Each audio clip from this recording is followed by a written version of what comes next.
Luke, you play in a lot of the pro-ams. How much fun is it to get out there the day before the serious stuff starts? Yeah, it's good crack now, to be fair. I really do enjoy it. You kind of go out there and you play, kind of relax, but it's also like the pros have their own little competition going on as well, so it's really good that way.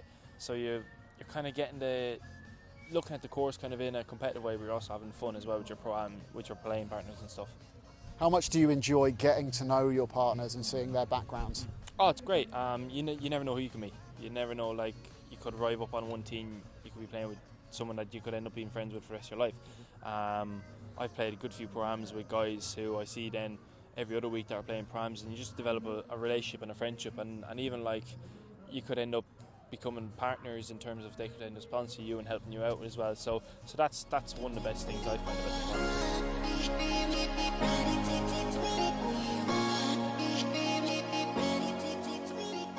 We started this tour in conjunction with the PGA, and quite frankly, without the PGA, we wouldn't be in the position of strength that we are in. You know, the credibility of having those three initials, PGA, in front of the tour tells the world that it is worth looking at and listening to and following. In life, we all want to be something special. With people's different DNA, everyone in this world is better at somebody else at something. The sad thing is, most people don't find out what that is. But everyone is a unique person, they bring something special. The EuroPro Tour is a very small example of saying to people like the young golfers, the brilliant young golfers we have on this tour, show us what you can do. Show yourself what you can do. Dedicate your life. Give 110%. Sport is brutal, and it has to be brutal to be entertaining. But you have the opportunity. Our job is to give you the opportunity in any sport that we deal in. 12 different sports, 650 event days a year, 40,000 hours of television globally, all aimed at saying to someone, entertain me. The people that have come through this tour have won on the US tour, they won on the European tour, they've been part of Ryder Cup teams, but they're special. But they had the opportunity and they made the most of it. Today I've had a great pleasure playing with some great guys. We've had a laugh, we've hit some good balls, we've hit some terrible balls. We haven't won anything, but you know what, we've participated.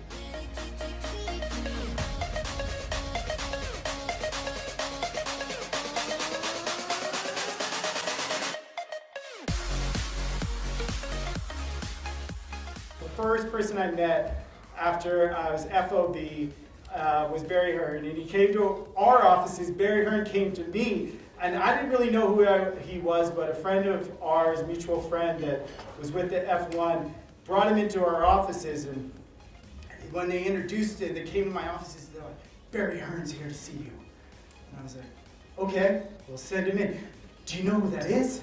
And I was like, yeah, he sells sponsorships for sports.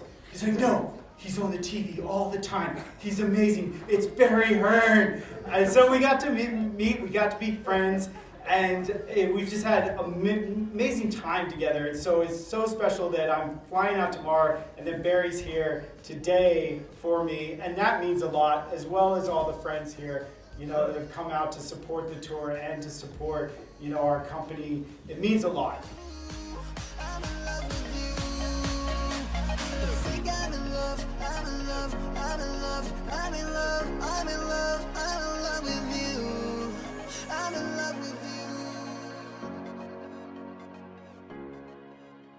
I'm Tim Gunstone, I'm taking over Hotel Planet in the UK. You're all going to have to use your imagination and go back 1991. I was a lot thinner, a lot skinnier, a lot fitter, and a lot more stupid, and I was driving around northern Mali. I was stupid because northern Mali was a war zone, and I was driving a Land Rover which was almost falling apart. And these guys came out with Toyota Land Cruisers, which are a lot better than Land Rovers, and shot at us and took my stupid Land Rover, which was a relief to be honest with you, and left us in the middle of the desert. And this was not a road, this was a desert. There were tyres every 5 miles we drove between. And I was stuck there, completely in the middle of nowhere. And we finally hitched the lift and got to the first village, which was called Tessalit.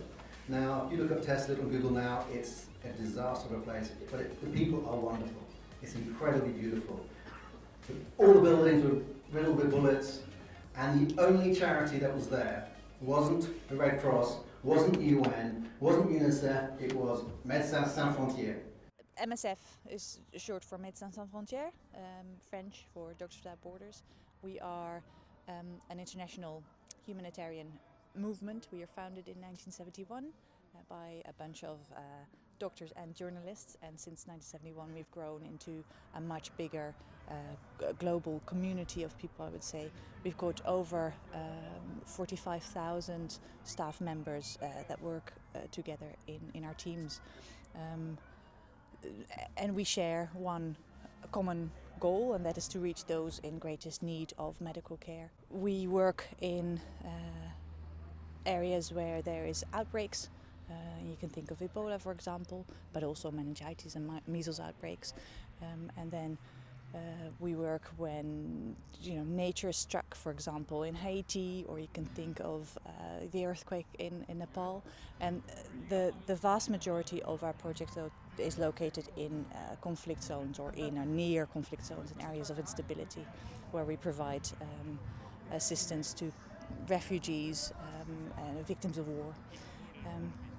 And then if you look into what kind of work we do, what kind of medical aid we provide, first and foremost it's really basic medical health care, primary health, because we believe that everybody deserves to have access to primary health care.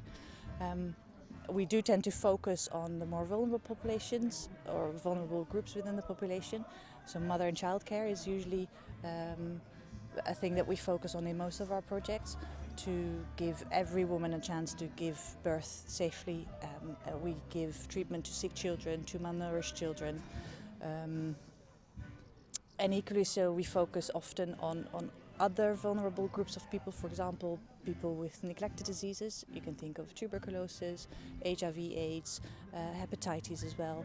And we either provide these people with treatment, or we might campaign on their behalf to get them a better access to medicines. Then we give vaccinations. So we've got big vaccination campaigns against measles, meningitis, Ebola as well.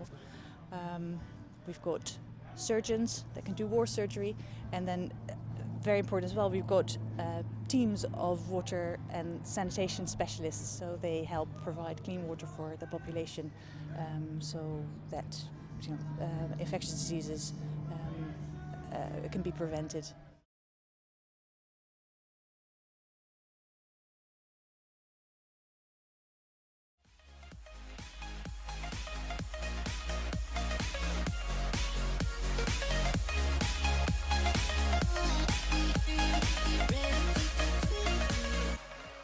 So what 3 words is a very simple way to talk about precise location. So what we've done is divide the world into 3 by 3 metre squares and given each one a unique 3-word address. So that's just 3 random words from the dictionary assigned to every 3 by 3 metres. And how you can find that is we've got a free app, and you just open it up and you can see the three words for every square on Earth. So I think there's a number of ways that what 3 words can be really useful in a context like golfing or on golf courses. So what we are really useful for are areas where it's very difficult to describe precise locations. So often maybe this golf course has 1 postcode or 1 address, which will probably just be the clubhouse, whereas it's obviously an enormous area and there's multiple greens and multiple holes around that you might want to refer to. So I think how we're working with you today is having a bit of a fun competition. So there's a square somewhere on the course that has its 3-word address, and if you land in that square you'll win a prize. But I think bigger opportunities for it to work in golf as well, because you can refer people to precise places on the green to watch the game if you're a visitor, or where to park, or if you wanted to direct people to a precise entrance or exit. It's just a really useful and simple way to do that. Barry, we're here at the Pro-Am at Frilford, Heath. A fantastic day. You, of course, the man at the top of the ladder with Matchroom Sport and the EuroPro Tour. What does this tour mean to you?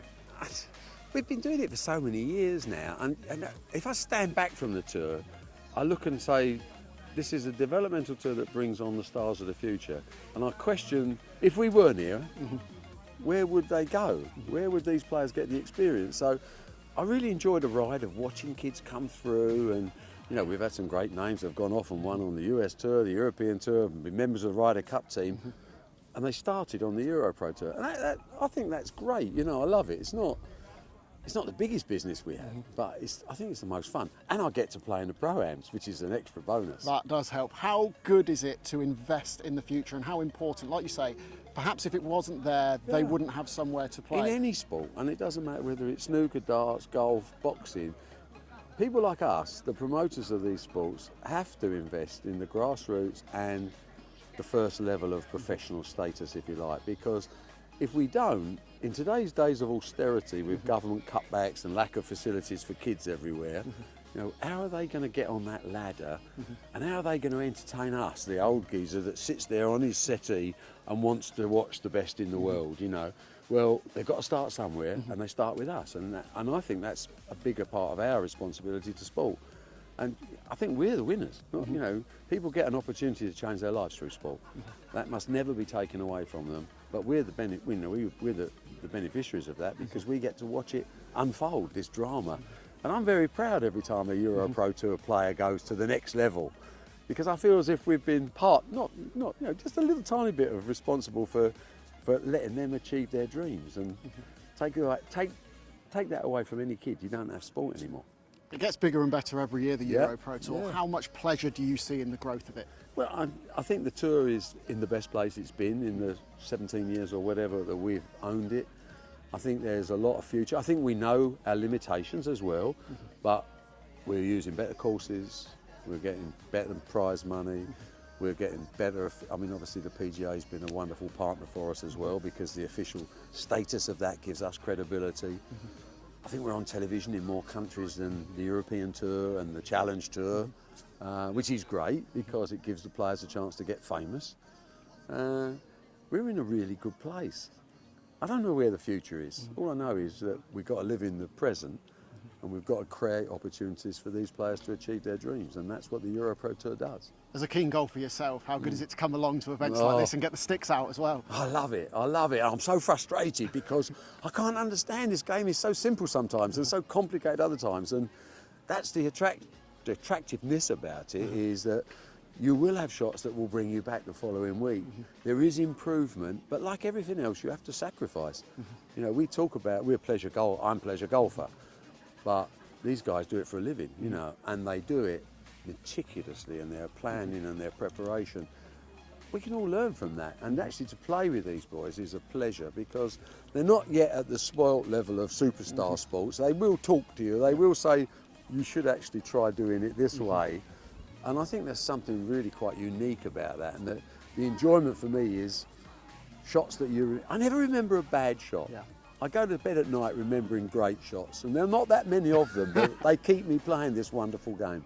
And in terms of the opportunity to come along, play with a great up-and-coming star who might go on to achieve great things in the game, how good an opportunity for other people and businesses are these programs? Well, I always say to them, you know, remember who you played with today and do what I do. I become a stalker, a professional stalker. I watch them, live scores comes in from the tournaments, and I think I played with him, or I saw him, or I know him. It makes you feel involved, and you know, we're not going to be involved in terms of tournament play, but all these companies that come along and have the pleasure of meeting these young EuroPro kids, not kids, they're men, but they can follow their career and live a part of it with them. And I think you know, whether you own racehorses or whether you watch golfers, as long as you feel involved, then it makes it all worthwhile. It's not just a game of golf, it's much more than that. You're actually making a contribution to the overall benefit of the game. Because without the EuroPro Tour, I'm not sure that professional golf would be in the strong position it is now in this country. And we should applaud all those people that help us to have it, including wonderful golf courses up and down the country that open their doors and let us use their facilities. You're involved in so many sports. What is it that makes golf stand out and makes it special for you? I just think it's a sport where everyone will hit one good shot, and if you practice and play and dedicate yourself, you'll hit more than one good shot. It's a sport which has a fairly level playing field in terms of there's a hole, there's a tee box, put the ball in the hole. Simple, isn't it? Well, it's not simple, because that's why there's great players and there's players like me and even you, dare I say it. So it's a unique game and it's a challenging game, and every single game is different and every shot is different. So you don't get bored with it. It's not repetition, you know. I mean, I look at some of our sports and you say 10-pin bowling, for example, where there's 10 pins, you bowl down an alley, that's it.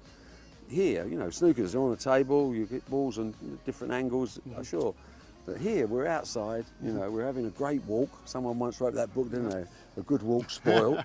But it's just wonderful, you know, you look around on days like today, where else would you rather be? Stuck in an office? No, I don't think so. I'm going to play Pro-Ams. I think I'll just keep... I think the main reason I own the EuroPro Tour is I just want to get invited in the Pro-Ams. I just love them. Tim, you're a long-time supporter of the tour with hotelplanner.com. What does it mean for you to be involved? I've loved the tour. You know, I got the opportunity today to play with Luke. Luke's already won one of the tournaments.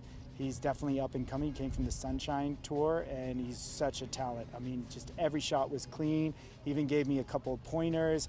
I really needed them. I had so many double bogeys and triple bogeys. It was ridiculous because I'm just not a good golfer. But it's all right because on this tour, you know, it's very family friendly. It's very corporate friendly. And so this Pro-Am is one of the greatest Pro-Ams I've played. I played the Colonial, and I played the Wyndham Championship. And as the Pro-Ams go, the atmosphere around this is so inclusive, and it doesn't give people that feeling that, oh, you're a golfer and it's that intense. It's more about coming out, enjoying the sun and having a good time. And Luke was the greatest pro for doing that. My back nine score went up tremendously just because he was supportive. And I've had big names like James Howell III tell me that I'm the worst golfer ever and why did I even get on the plane? And I'm not joking about that. And that makes a big difference because if you get that kind of pressure and it's that bad and you're having that kind of a day, especially when you just got off a long flight, and I know that the big, you know, pros can be very intense, but the pros here, you know, they want to see you do better and you want to see them do better, and that kind of inclusiveness just makes it such a fun environment, you know. And so I think more people need to recognize that these events are from the grassroots, and it's got such a great, you know, atmosphere around. The EuroPro Tour has played such a big part in helping the careers of so many players. As a big sponsor of the tour, how much pride do you take in your role in that? A lot. I mean, one of the things that was key today is that we're raising money for Doctors Without Borders at the same time because this goes to the community. So we're helping, you know, up-and-coming players. Then we're also supporting local business at the same time, raising money for a great charity. You know, these are all the things that are fundamental to make sure that the next generation enjoys, you know, all the things that we work so hard to provide. And, you know, as I get to my second half in life, because I just turned 40, those kind of things become more and more important, especially when you have 3 baby boys and, you know, raising them to be good people. And you see a lot of the young up-and-coming pros and realize that your boys could be that pro one day. These are all the things that are important. And then at the same time, if you can put in the charity aspect into it, which I don't know that the main tour, you know, does that enough.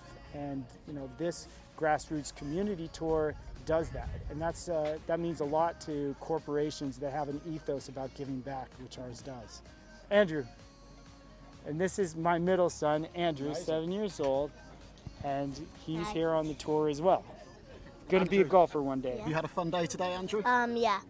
Did you see your dad hit some shots on the course? No, but I'm gonna perform in front of 200 people on Sky TV today.